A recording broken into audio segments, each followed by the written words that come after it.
افزیده دو سالانه دولتا ترکا فاشیست جریدک گران لی دجی ریبر عبدالله اوجلان فرس کریه لی ریبر اپو به فکر و رامانین خوی آزاد زندانا امرالی و گوهران دیه قادک تکوشینه دی دربار مجاره ده بر دفکا پارتی اکیتیا دموکراتیک پیده سما بگداش روژاوا تیویرا نرخاندن کر سما بگداش گوت بستایا برخودان ریبر اپو هبونا گلی کرد هاته پاراستن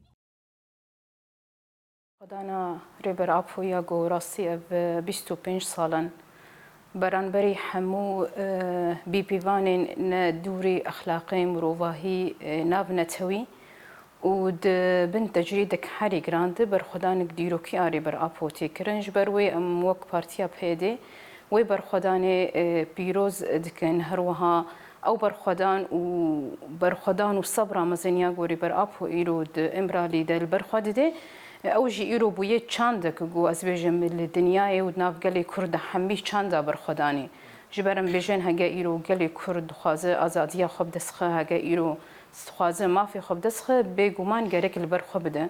جبر دسپیکا آبا کرنا ویت هفگری حتی روزامه اینها همو دست کفتینی گو ایرو ام دست خن اف 5 سال برخودان و تکوشین ده انجام وی برخودان و تکوشینی ده ایرو اف دست کفتی شید بن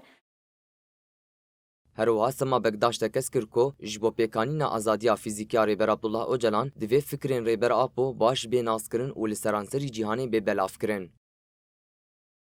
هاج بو آزاد کرنا ریبر آپ و آ فیزیکی هر تم تکوشین و برخودانی ما بردوامن شخو بقلك شي وازا برخودان و تکوشین تکرن يعني وك ما وك بارتي هدفين مني استراتيجيك و شوام تكارن آزادية ریبر آپ بدس بخن لي دمدبه يعني چالاكيان يعني قوتين كرن ام وك بارتي جي فكر و فلسفه ریبر آپ بلاف كرن دناف برا همو بشين جواكي ده دناف برا جوانا دناف برا جند مثلا ريخستني ام وك بارتي جي دريا از بيجم هجا كونفرانسين بين تشيكرن كومجوينين بين تشيكرن ام تشاوات كارن في فكري ربر ابو باوايكي شمولي لحر دفري بلاف بكن جبر فيجي كارو خباتي موتي كوشيني ما بفيرن جيجي بلاف يعني بفيرن جيجي بردوام جبر ايرو نتهني بمشكي نتهني بسلوغان كي ربر ابو باوايكي ازاد يعني فيزيكي ازاد ببي هروها جريك ايرو فكري ويل حر دفري بلاف ببي جريك تعرض له القائد عبد الله اوجلان على يد الدولة التركية الفاشية